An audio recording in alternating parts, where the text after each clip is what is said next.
हाँ,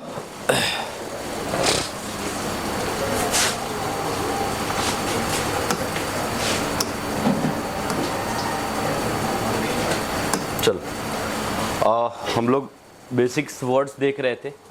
उसके अंदर में लास्ट टाइम कुछ प्रीफिक्सेस की बात कर रहे थे, जो कहीं ना कहीं कुछ सफिक्सेस की बात कर रहे थे, जो अपने अपने एक मीनिंग को लेके आता था।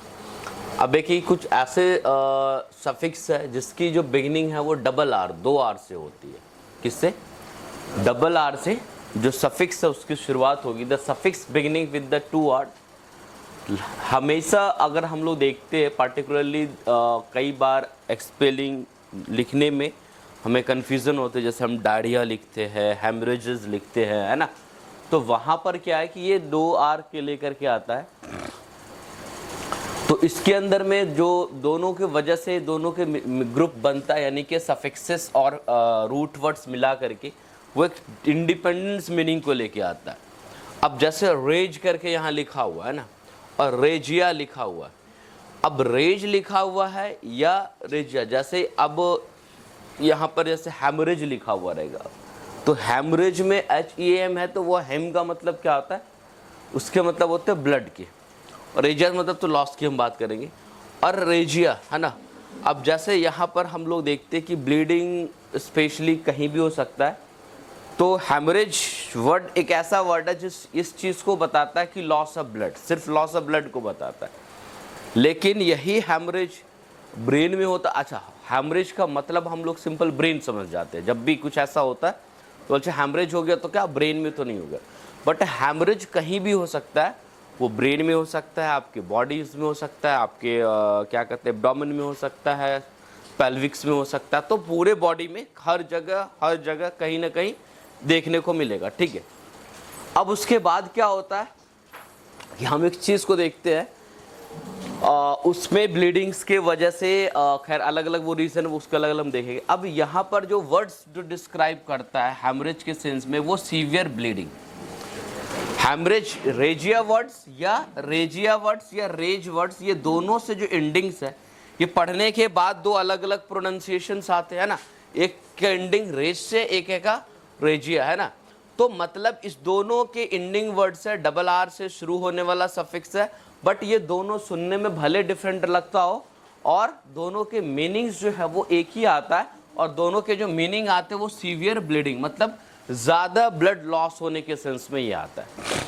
अब कभी कभार हालांकि टाइप ऑफ हेमरेजेस हम लोग पढ़ेंगे तो वहाँ पर अलग चीज़ों पढ़ते हैं। समटाइम ब्लीड्स जो है वो क्या करते हैं, कट बाहर भी जाएगा। कभी कभी ऐसा होता है जैसे ब्रेन हेमरेजेस, ब्लड लॉस हुआ और ब्रेन में ही क्लॉट करके रह गया, तो सर्जरी करके निकालना होता है। कभी आपका किसी का एक्सीडेंट होता है, RTA जिसको हम लोग बोलते हैं रोड ट्रैफिक एक्सीडेंट, वहाँ लॉस ब्लड बाहर होना स्टार्ट होता है, वो भी एक तरह का हैमरेज है। तो वो अलग अलग टाइप की बात हम लोग करेंगे, तो वो अलग देंगे। अब जैसे यहाँ पर जैसे हैमरेज करके एक वर्ड्स दिया है, तो loss of a large amount of a blood in short time. ठीक है। And regia mean is the abnormal excessive fluid discharge, है ना। रेजिया का मतलब आ रहा है रेज, RAAGE, रेज जो है ना, क्या excessive fluid discharge. This term is also mean a bleed, है ना। अब रेज का जो मतलब आया, सिर्फ और सिर्फ रेजिया या रेज का जो मतलब बन के आया, excessive loss of a fluid from the body. अब ब्लड लॉस हो गया तो हेमरेज बोलते, और जनरली कभी चोट और इंजरीज होगा तो लॉस क्या होगा, ब्लड ही होगा। लॉस क्या होता है, ब्लड ही होता है, इसलिए हम लोग हेमरेज बोलते।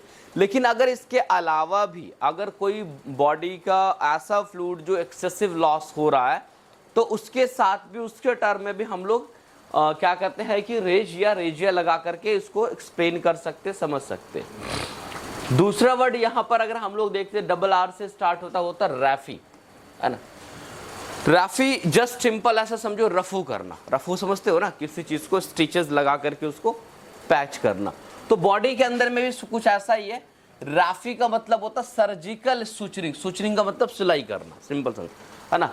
तो क्या किसी भी वुंड्स को, कोई भी कट, कोई भी ऐसा इंजरीज हो, तो अब उसको हम लोग स्टिचेस करते हैं, चाहे वो सर्जिकल इंड्यूस हो, नहीं ट्रॉमा, कोई ऑपरेशन ही करने के लिए हमने कट लगाया, तो उस प्रोसीजर्स को हम लोग रैफी, जो एंडिंग है वो रैफी। रैफी का मतलब होगा कि surgical suturing to the close a wound और ऑपरेटेड वुंड्स, है ना। Include the use of suture, किसी भी सुचर्स का यूज करके हम लोग वुंड्स को क्लोज करने का जो प्रोसीजर है उसी को हम लोग क्या बोलते, रैफी बोलते। अब जैसे यहाँ पे मायोरैफी है, the surgical suturing of muscles wound. Myo मतलब क्या होता है, मसल्स, में पहले ही बताया था ना। मायो का मतलब क्या होता है, myo words it's a represent the muscles, किसको रिप्रेजेंट करता है, मसल्स को रिप्रेजेंट करता है। और इसके साथ रैफी अगर लग गया तो इसका मतलब ये क्या बताता है, सुचरिंग ऑफ मसल्स, मसल्स को सुचर करने के प्रोसेस को ही क्या बोलते हैं, मायोरैफी अगर हम लोग बोलते हैं, ठीक है। उसके बाद रिया जैसे last ending with the diarrhoea mean the flow और discharge and refer to the flow, यानी किसी भी चीज का बॉडी से डिस्चार्ज होना। तो अगर एक चीज अगर हम लोग देखते हैं यहाँ पर कि रिया वर्ड का मतलब जो होता है क्या चीज का होता है, फ्लो या डिस्चार्ज। तो जैसे डायरिया अगर हम लोग बोले है ना, डायरिया इसके साथ लगा, तो डायरिया में क्या होता है कि भाई डिस्चार्ज ही होता है बॉडी से फ्लूइड्स का, चाहे वो वोमिटिंग होके थ्रू जा रहा हो, चाहे वो लूज स्टूल पास हो रहा हो वहां से जा रहा हो, तो अल्टीमेटली लॉस ऑफ क्या हो रहा है, फ्लूइड ही हो रहा है, बॉडी डिस्चार्ज ही हो रहा है। द मोस्ट बॉडी फ्लूइड जो डायरिया के अंदर में देखने को मिलता है ना, जो डायरिया के अंदर में देखने को मिलता है, तो कहीं ना कहीं लॉस ऑफ फ्लूइड ही मिलता है। तो यहाँ पर देखो वर्ड का एक चीज आ रहा है, जनरली अगर हम लोग बात करते हैं वहां पर जो शुरू के टाइम पे अगर रेजिया का मतलब बात किया था, यहाँ पर रेजिया का मतलब जो हम लोग बात कर रहे हैं, तो सीवियर ब्लीडिंग या सीवियर फॉर्म में कोई लॉस होता है। कब, सीवियर टाइम में यदि आपका बॉडी फ्लूइड बहुत ज्यादा लॉस होने लगेगा तो रेजिया यूज करते, और रेजिया वर्ड का अक्सर यूज हीम के साथ हम लोग करते, इसलिए हेमरेज वहां पे ज्यादा देखने को मिलता है। बट रिया वर्ड जो है वो ये भी साथ साथ हाँ, रिया वर्ड जो है ये साथ साथ हम लोग देखते। तो यहां पर हम लोग क्या देखते, हाँ यहाँ पे डिस्चार्ज का सेंस में है, लेकिन यहाँ फ्लूइड फ्लो रिलेटिवली बढ़ जाएगा। बाकी एक चीज और भी देखते, बट कैटेगराइजेशन अलग अलग होता है। हालांकि जब डायरिया का डेफिनेशन प्रॉपर हम लोग पढ़ते हैं कि डायरिया किसको बोलते, तो जनरली हम लोग डायरिया का मतलब ये समझते कि लूज स्टूल पास हो गया वो डायरिया हो गया। तो अगर डायरिया का प्रॉपर डेफिनेशन इन 24 आवर्स में 3 बार से ज्यादा अगर लूज स्टूल हो रहा है तब कंसिडर डायरिया होगा। विद इन 3 टाइम्स में अगर जैसे 2 बार किसी को लूज स्टूल होगा, it is not a diarrhoea, ये डायरिया नहीं होता। जब 3 बार से ज्यादा इन 24 आवर्स के अंदर में, एक तो फ्रिक्वेंट बेसिस पे ये डेफिनेशन है, फिर वॉल्यूम बेसिस पे भी डेफिनेशन होता है, लेकिन हम लोग अभी डायरिया नहीं पढ़ रहे, इस चीज को लेके चल रहे हैं, ठीक है। तो ये चीज को सबसे पहले वर्ड्स के मीनिंग को हम लोग से, फिर आता है रैक्सिस। रैक्सिस के मतलब होते हैं ब्रेक डाउन, रप्चर्स, इन सारे सेंसों में, है ना। जैसे हम लोग बात करेंगे कैरियोरैक्सिस वर्ड्स आता है, कैरियोरैक्सिस, है ना, रैक्सिस एक वर्ड आता है। कैरियो का मतलब पढ़े होगा, इसके मतलब आता है न्यूक्लियस। क्या आता है, तो कभी कभी होता है एक टर्म आता है, सेल के अंदर में क्या होता है, न्यूक्लियस होता है। और न्यूक्लियस होता है तो अगर तुम में से किसी ने सेल डिवीजन पढ़ा होगा, है ना, तुम्हारे 11th की क्लासेस में सेल चैप्टर आता है वहां पर, तो सेल डिवीजन में पढ़ा होगा कि जब कोई सेल डिवाइड्स करते हैं तो सब कुछ डिवीजन होता है, न्यूक्लियस का भी डिवीजन होता है। वहां पर न्यूक्लियस जो ब्रेक होता है तो बहुत सारे कैरियोरैक्सिस होता है, क्या कहते हैं, लाइसिस होता है ना। तो उसमें से one of the term is karyorrhexis का मतलब होता है ये न्यूक्लियस का किसमें आपस में टुकड़े टुकड़े में बट जाना, यानी रप्चर्स हो गए, दैट इज अ रैक्सिस। तो वैसे यहाँ पर जैसे मायोरैक्सिस करके बना रखा है ना, मायोरैक्सिस मतलब क्या, मसल्स, क्योंकि हम लोग फ्रैक्चर्स ऑफ क्या कहते हैं, बोन पढ़ते हैं, लेकिन मसल्स के भी फ्रैक्चर्स होते हैं, है ना, मसल्स में भी फ्रैक्चर्स होते हैं। जब तुम जितने भी फिजियोथेरेपिस्ट हो तुमने तो मिलेगा बहुत सारे मसल्स में फ्रैक्चर्स। मसल्स फ्रैक्चर में क्या भाई, तो मसल्स के जो थ्रेड्स होते हैं ना, ये मसल्स फाइबर, ये फाइबर ब्रेक होता है, दैट इज अ फ्रैक्चर्स, है ना, टूटता। तो यहाँ पे वही रप्चर्स, ब्रेक होना कुछ भी ना मसल्स का, तो इसको क्या कहते हैं, मायोरैक्सिस। न्यूक्लियस के कंसिडर में हम लोग यूज करें तो कैरियोरैक्सिस। तो रैक्सिस वर्ड्स का मतलब यही होता है रप्चर हो जाना या किसी चीज को टूट करके टुकड़े टुकड़े में बढ़ जाना, रेजा रेजा हो जाना। देयर इज अ टर्म किसको हम लोग डबल आर फॉर्म में तो रैक्सिस को रिप्रेजेंट्स करते हैं उसके साथ। अब यहाँ पर हम लोग already basically the term prenatal is created joint, 2 3 4 ऐसे वर्ड्स, जैसे यहाँ पर है द प्रीनेटल वर्ड। तो प्री का मतलब तो ऐसे एक जो है वो पहले लगा हुआ, प्री एक तरह का क्या है, यहाँ पर प्रीफिक्सेस के फॉर्म में आता है। और ये सब दो ऑलरेडी अगर हम लोग देखो, ये वर्ड हम लोग टर्म जो पढ़ने जा रहे हैं प्रीफिक्स, अगर प्रीफिक्स को भी अगर हम लोग ब्रेक करें तो दो चीज लिखा हुआ, एक लिखा हुआ प्री और दूसरा क्या लिखा हुआ, फिक्स। फिक्स लिखा हुआ है ना, फिक्सेस। चलो ठीक। प्री का मतलब क्या होता है, पहले, और फिक्स का मतलब किसी चीज को फिक्स कर देना, यानी किसी भी टर्म में पहले किसी चीज को फिक्स कर दिया गया, ला दिया गया, वही क्या है, प्रीफिक्स। आसानी से याद रह सकता है। प्रीफिक्स किसको बोलते हैं, किसी भी वर्ड्स में, टर्म्स में यदि पहले ला करके टच करा दिया गया उस वर्ड्स एंड टर्म में, पहले ला के उसको फिक्स करा दिया उस जगह पर, वही उस वर्ड्स का क्या कहलाता है, प्रीफिक्स कहलाता है। It's always added in the beginning of the words. Prefix हमेशा हम लोग जोड़ते हैं कहां पे, किसी भी वर्ड के शुरुआत में जोड़ते। अब तो खैर आता है यहाँ पे प्रीनेटल, है ना। देखो अल, नैट का मतलब होता है बर्थ, जैसे हम लोग बोलते हैं नेटल प्लेस, पढ़ते हो ना कि तुम्हारा नेटल प्लेस कहाँ है, नेटल प्लेस, है ना, कि भाई तुम्हारा जन्म स्थान कहाँ है, नेटल वर्ड्स होते ना, या नेटिव विलेज क्या, ऐसे लोग पूछता, उसके इंट्रो में पूछते हैं ना। तो नेटल वर्ड जो है ना, नेट वर्ड्स, इसका मतलब क्या है, नेट का मतलब एग्जैक्ट बर्थ क्या आता है, लेकिन इसको एक क्या कहते हैं, ये जो ए एल अल जो लगा हुआ, it is pertaining to, that is related to suffix, एक टाइप ऑफ सफिक्स है। तो अल का मतलब होता है रिलेटेड टू, यानी बर्थ के, नेटल अगर लिखा हुआ रहेगा कहीं पे तो वो बर्थ के रिलेशंस को बताएगा। अब यहाँ पे लिखा हुआ प्री, प्री का मतलब क्या होता है, बिफोर, पहले, है ना। तो टर्म आ गया prenatal, the time and event before the birth. तो प्री नेटल जो वर्ड्स है वो बर्थ से पहले, यानी कोई बच्चा अगर है माँ के पेट में, जन्म से पहले की जो उसकी स्थिति है, जिसे प्री नेटल कहलाएगा। अब आएगा पोस्ट नेटल। तो पोस्ट नेटल का क्या मतलब निकलेगा, पोस्ट का क्या मतलब होता है, आफ्टर, बाद में। पोस्ट का क्या मतलब होता है, बाद में। और नेटल मतलब अभी हमने पढ़ा है क्या, बर्थ। तो कोई भी चीज है, जैसे कहेगा कि this disease are develop of postnatal disease, postnatal complication, कोई लिखा रहेगा कहीं पे पोस्ट नेटल कॉम्प्लिकेशन, मतलब ये दिक्कतें जन्म के बाद आने वाली। प्री नेटल कॉम्प्लिकेशन मतलब ये दिक्कतें जन्म से पहले आने वाली। तो टर्म्स अगर तुम्हारा क्लियर रहेगा, वर्ड्स पर के क्लियर रखोगे तो कहीं से कोई समस्या नहीं आने जा रहा है, ठीक है। तो वैसे प्रीफिक्स के बारे में बोल रहा है, इस चीजों को नहीं रखना कि प्रीफिक्स क्या है भाई, तो वो ऑलरेडी मैंने बता दिया। प्रीफिक्स वो है जो किसी भी टर्म एंड वर्ड्स के सबसे पहले शुरुआत में आता है। और ऑलरेडी जब हम प्रीफिक्स से कोई जब ब्रेक करते, प्री मतलब पहले, फिक्स मतलब किसी चीज को एक जगह पे फिक्स करना, जो सबसे पहले किसी को हम लोग वर्ड्स के टर्म में जाके ले जाके फिक्स कर देते, अपनी भाषा में समझो तो वही कहलाता है क्या, प्रीफिक्स कहलाता है, ठीक है। ऐसे प्रीनेटल आ गया, पेरीनेटल आ गया। पेरी का मतलब होता है अराउंड, है ना, refer the time and event around. Peri मतलब क्या होता है, पेरी मतलब अराउंड, मतलब उसके आसपास। एक है कि जैसे वर्ड से यहाँ पर तीनों दे दिया। प्रीनेटल मतलब होगा जस्ट बर्थ से पहले, क्या होगा, बर्थ से पहले।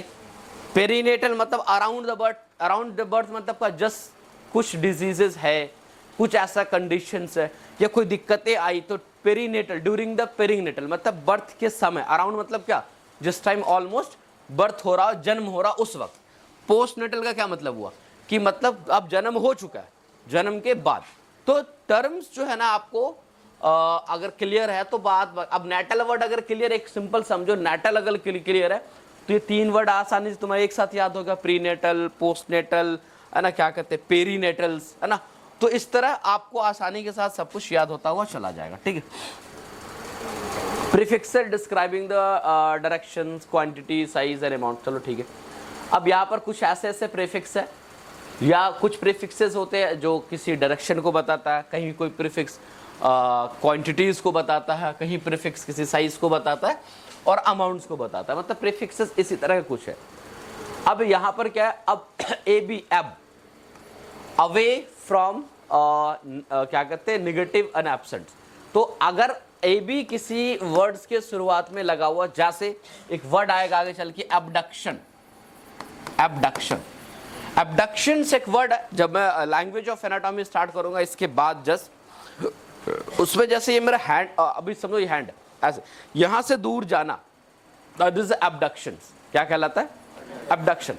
तो ये जो हमारा बॉडी है, मेन हिस्सा बॉडी का है, यहां से ये दूर जा रहा है, अवे फ्रॉम द बॉडी।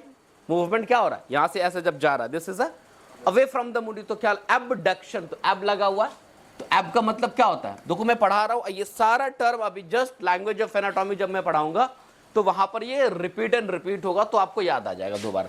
तो एबडक्शन का मतलब या तो जैसे हम लोग एक वर्ड ही लिखते हैं एब्सेंट, लिखते हो ना, एब्सेंट में भी क्या है ए भी आता है, तो और एब्सेंट का मतलब भी यहाँ, अच्छा तो यहाँ पे टर्म ऐड कर दिया, एब्सेंट का मतलब भी एब्सेंट रिप्रेजेंट नहीं होना।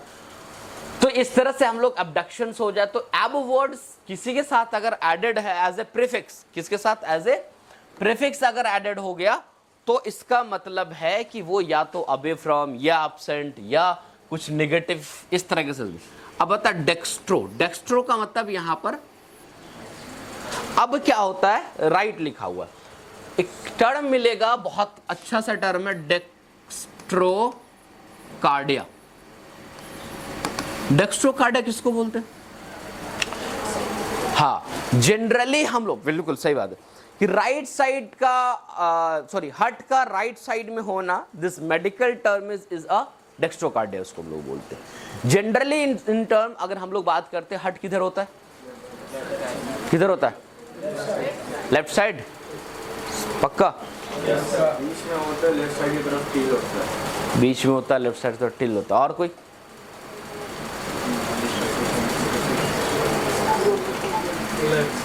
लेफ्ट साइड, कितने लोग लेफ्ट साइड में बिलीव करते हो?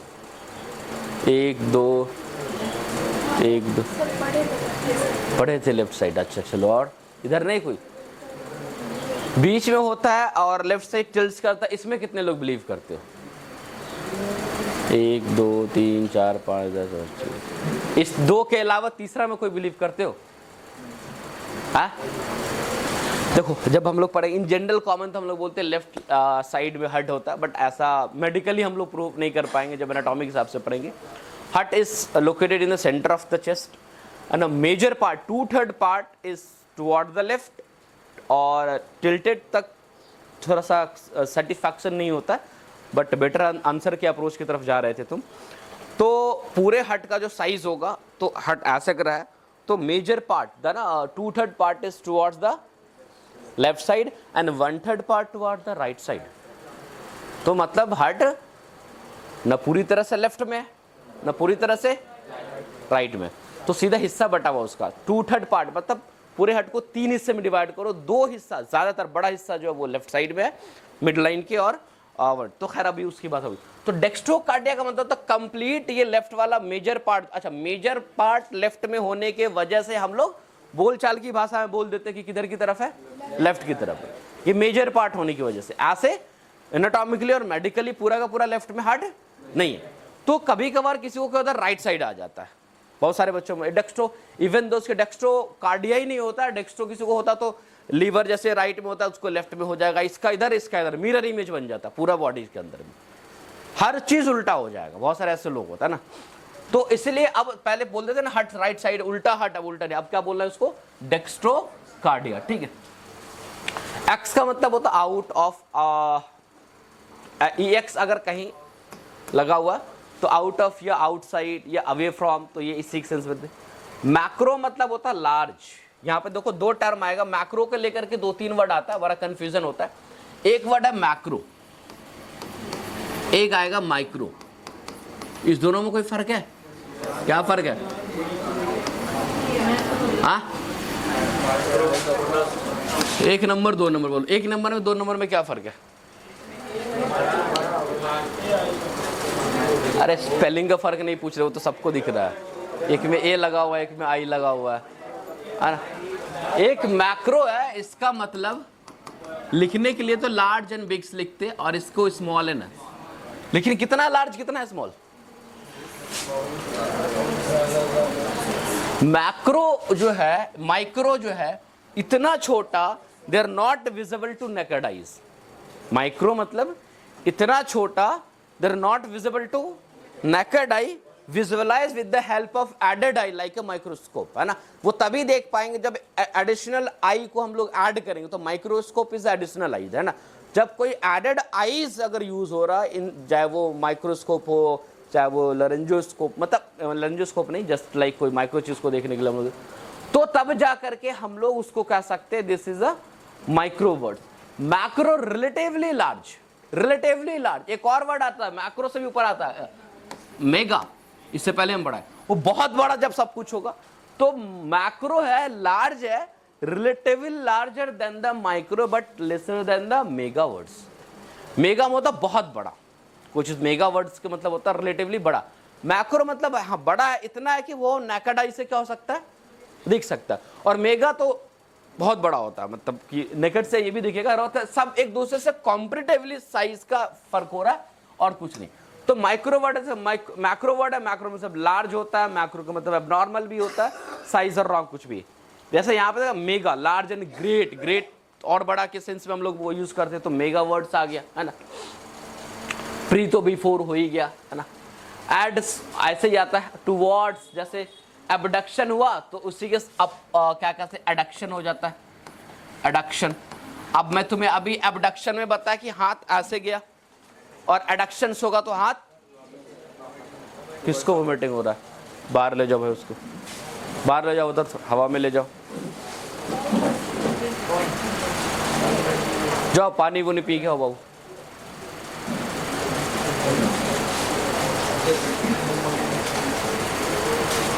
थोड़ा देर बाहर हवा में बैठाना फिर, ठीक है चलो। तो एडक्शन जस्ट क्या हुआ, एडक्शन में क्या होगा, ये जो मूवमेंट, ये टाइप ऑफ मूवमेंट है, ये हाथ पर है, अब मेरे बॉडी से पास आ रहा है, बस पास मतलब नजदीक आ रहा है, तो इस टर्म को हम लोग क्या यूज करेंगे, एडक्शन यूज करेंगे। तो टुवर्ड्स द बॉडी, ये मूवमेंट किधर हुआ, टुवर्ड्स द बॉडी, बॉडी के तरफ मूवमेंट हुआ, इसलिए एड वर्ड कहीं भी रहेगा तो इसका मतलब towards, to into the direction, ये मूवमेंट ऑफ डायरेक्शन। सिनिस्ट्रो का मतलब लेफ्ट साइड होता है, तो सिनिस्ट्रो जस्ट जैसे लिखा हुआ, जैसे in normal sinistrocardia it is a normal position of the heart, left side में हार्ट का होना ये तो नॉर्मल है ना, जनरली अगर हम लोग बात करें तो सिनिस्ट्रो कार्डिया इसको हम लोग बोलते हैं। माइक्रो इज अ स्मॉल, छोटा, कंप्लीट में बता ही दिया। ऑलिगो मतलब फ्यू, स्केंटी, जैसे कि ऑलिगो यूरिया, ऑलिगो यूरिया है ना, मतलब ऑलिगो मतलब बहुत कम, यूरिया मतलब यूरिन, तो किसी का यूरिन पास बहुत कम होने लगा, फ्यू अमाउंट, ऑलिगो यूरिया उसको हम लोग सेंटेंस में बोलते हैं। या ऑलिगोस्पर्मिया मतलब किसी का स्पर्म काउंट बहुत कम गया हो तो ऑलिगोस्पर्मिया उसको हम लोग बोलते हैं। तो ऑलिगो वर्ड अगर आ तो स्केंटी, कम, फ्यू के सेंस में हम लोग इसको टर्म को यूज करते हैं। फिर आता पोस्ट, पोस्ट का मतलब तो आफ्टर एंड बिहाइंड। देखो दो तीन चीज ऐसा वर्ड है ना कि एक वर्ड अभी जस्ट देखो, अब ये देखो पोस्ट वर्ड जो है, एक चीज और समझना पड़ेगा, इसका मतलब आफ्टर भी हो रहा है और इसका मतलब बिहाइंड भी हो रहा है, और आफ्टर और बिहाइंड दोनों दो वर्ड है। अगर तुमके आफ्टर का मतलब अगर पूछो तो क्या बताओगे, बाद में, बिहाइंड का मतलब पीछे, तो बाद में और पीछे दोनों दो वर्ड है, एक वर्ड है, दोनों दो वर्ड। तो एक्चुअली ये बताना जो पोस्ट वर्ड के मतलब तो दोनों आते, तो आपको ये डिसाइड करना होगा कहां पे किस तरह के मतलब को लेंगे, वो सेंटेंस के हिसाब से फिट हो जाता है। इसलिए कभी भी एक वर्ड्स के मीनिंग एक है तो वही रट के आपको काम नहीं करना है, वर्ड्स के मीनिंग डिफरेंट है, लेकिन वो कहां पर, अब जैसे किसी के मैं बात किया जैसे पोस्ट नेटल, पोस्ट नेटल का मतलब यहां हुआ जन्म के बाद की बात हुई, और सेम यहाँ पे जो सेंस लेंगे वो आफ्टर वाला सेंस लेंगे, क्या लेंगे, आफ्टर वाला सेंस लेंगे ना। अब यहां पर एक वर्ड यूज करेंगे पोस्टेरियर, तो यहां पे भी क्या आ गया, पोस्ट आ गया, पोस्ट आ गया ना, तो यहां पे जो पोस्टेरियर में जो पोस्ट यूज हो रहा है इसका सेंस लेंगे बिहाइंड। तो ये यूज टू वर्ड्स जब हम लोग आएंगे, एक बार बोल देने से, एक बार सुन लेने से नहीं समझ में आएगा, जब हम बार बार ऐसे वर्ड्स यूज करेंगे तो वो धीरे धीरे आपके ब्रेन में इंप्रेस बनाता हुआ चला जाएगा, ठीक है। क्या तो वो डबल हो जा रहा है क्या, बहुत सारा, नहीं ये अलग अलग है, चलो ये शुरू का दो वर्ड सिर्फ मिला दिया गया, कॉन्ट्रास्टिंग, अच्छा एक दूसरे को लेकर के कॉन्ट्रास्टिंग प्रीफिक्सेस है। डिस का मतलब मीन जो होता है वो बैड के सेंस में होता है, डिफिकल्ट के सेंस में होता है, मैंने तुम्हें पेन के सेंस में भी बताया था, है ना। तो जैसे डिसफंक्शंस, तो डिस का मतलब नॉट के सेंस में भी लेते हैं, मीन द ऑर्गन और body part that is not working properly. तो डिस वर्ड्स, शांत से बैठो जी, डिस वर्ड्स का क्या मतलब होता है, डिस का मतलब सिंपल कई वर्ड्स के मीनिंग को लेकर आते हैं, या तो डिफिकल्टी, या तो क्या कहते हैं कुछ पेनफुल के कंडीशंस में लेकर आते, डिस का मतलब नॉट के सेंस में भी हम लोग लेते।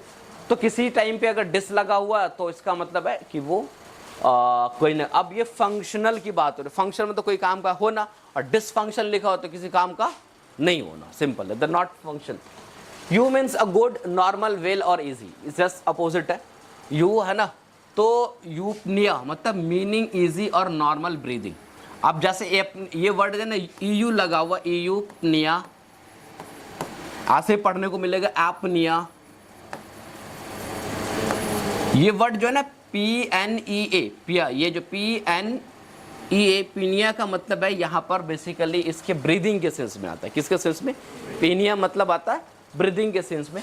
अब यही लग गया यूपनिया मतलब अच्छी ब्रीदिंग, एपनिया मतलब ए का मतलब भी नॉट के सेंस में आता है, तो वहां पर होता है एपनिया मतलब सीजेशंस ऑफ ब्रीदिंग, नॉट ब्रीदिंग के सेंस मतलब ब्रीदिंग सीज कर गया है, ब्रीदिंग रुक गया है। तो हालांकि प्रॉपर डेफिनेशन एपनिया का पढ़ते हैं, the cessation of respiration with in for 20 second and less than 20 seconds is a apnoea. यानी 20 सेकंड के लिए या 20 सेकंड से कुछ कम के लिए अगर आपका सांस रुक जा रहा है तो उसको हम लोग क्या बोलते हैं? एपनिया के डिसीजन मिले। खैर वाला क्यों। दूसरा आता है हाइपर। हाइपर मतलब तो एक्सेसिव, इंक्रीज, जैसे हाइपर टेंशन, बीपी का क्या हो जाना? बढ़ जाना। और हाइपो मतलब जस्ट उसके अपोजिट हो जाएगा, मेरे डेफिशिएंट, कमी हो जाना, तो डिक्रीज हो जाना। तो हाइपोटेंशन यानी बीपी का घट जाना। जैसे आएगा कोई हाइपरप्लेजिया, हाइपरप्लेजिया आएगा, और फिर आएगा हाइपोप्लेजिया, हाइपोप्लेजिया। तो जैसे बॉडी में जो सेल होता है तो हम सबको पता है कि सेल का डिवीजन होता है, पता है, और डिवीजन होंगे तो सेल के नंबर क्या होंगे? बढ़ेंगे। तो बॉडी के अंदर में नॉर्मल हाइपरप्लेजिया का होना जरूरी है बॉडी ग्रोथ के लिए। बॉडी हाइपरप्लेजिया का मतलब होता है increasement in the number of cell, number of cell. और हाइपोप्लेजिया का मतलब क्या हो जाएगा? नंबर डिक्रीज करेगा सेल्स के अंदर में। तो इस तरह से कई टर्म देखने को। अब ये इंटर और ये इंट्रा दो अलग अलग वर्ड है। ये देखो ये भी बड़ा कॉमन वर्ड्स है। इंटर एंड इंट्रा दो डिफरेंट वर्ड्स है। इंटर का मीन्स क्या होता है? बिटवीन। इंटर का मतलब क्या होता है? बिटवीन। और इंट्रा का मतलब होता है इनसाइड्स। अब जैसे कोई चीज है, जैसे बोले इंट्रा एब्डोमिनल, अगर वर्ड अगर मैं यूज करूं, इंट्रा एब्डोमिनल एब्डोमिनल मतलब क्या? एब्डोमिनल कैविटी, ये वाली जो कैविटी। मैं बोलूं कि इंट्रा एब्डोमिनल मतलब एब्डोमेन, ये जो कैविटी इसके अंदर की बात की जा रही है, इसके अंदर की बात की। और इंटर वर्ड जो है, इंटर, जैसे इंटरस्टेशियल यहां लिखा हुआ है, इंटर वर्ड बहुत जगह आएगा। इंटरस्टेशियल, इंटरस्टेशियल तुम अगर पढ़े होगे, जो हम लोग सेल चैप्टर पढ़ते हो या पढ़े भी होगे, एक सेल होता है, फिर दूसरा सेल होता है, फिर तीसरा सेल, इस तरह सेल। अब दो सेल के बीच का जो ये स्पेसेस होते हैं उसको क्या बोलते हैं? इंटरस्टेशियल स्पेस बोलते हैं। क्या बोलते हैं? इंटरस्टेशियल स्पेस बोलते हैं। और इसी इंटरस्टेशियल स्पेस में जो अलग तरह के कुछ फ्लूइड्स होते हैं जिसको हम लोग क्या बोलते हैं? इंटरस्टेशियल फ्लूइड के नाम से भी जानते हैं। तो यहाँ जो ये स्पेस हुआ, ये दो सेल के क्या हुआ? बीच में हुआ। इंटर मतलब क्या होगा? बिटवीन। तो दो सेल के बीच में अगर कोई चीज या दो के बीच की बात हो रही है तो हमेशा हम लोग इंटर वर्ड यूज करेंगे। किसको यूज करेंगे? इंटर, INTR, इंटर को यूज करेंगे। और इंट्रा वर्ड यूज करेंगे कहां पर? जहां पर इनसाइड की वजह से, इंट्रामस्कुलर, मसल्स के अंदर की बात हो रही है। इंट्रा क्या कहते हैं? कैनालिकुलर मतलब कैनाल जो होगा उसके अंदर की बात हो रही। तो ऐसे ही वर्ड्स आपको अलग अलग मिलते रहेंगे। ठीक, अब यहां पर दूसरा नेक्स्ट वर्ड्स पे अगर हम लोग आते हैं तो सब का मीनिंग भी अंडर के। अब देखो सबके सब, SUB, सब जो वर्ड है इसके क्या मतलब आते हैं? अंडर्स। और सबके मतलब लेस में भी आते हैं, बिलो में भी आते हैं। जैसे सब कोस्टल, सब कोस्टल, कोस्टल का मतलब है रिब्स होता है। कोस्टल का मतलब क्या होता है? रिब्स। अब यहां पर सब जो ये रिब्स है, हम कह रहे हैं सब कोस्टल मसल्स। अब मसल्स में पढ़ो, intercostal muscle, subcostals muscles, external intercostal muscles, internal intercostal muscles. तो सब कोस्टल, जैसे कोई आर्टरी या कोई नर्व है, दिस इज अ सब कोस्टल नर्व, यानी वो नर्व जो रिब्स के अंदर से जा रही हो। रिब्स के यानी रिब्स ऊपर से ऐसे लगा हुआ तो इसके अंदर से ऐसे क्रॉस होकर, जिसके वजह से हम लोग क्या लेते हैं? सब। तो सब या below and less and under के सेंस हम लोग यूज करते हैं।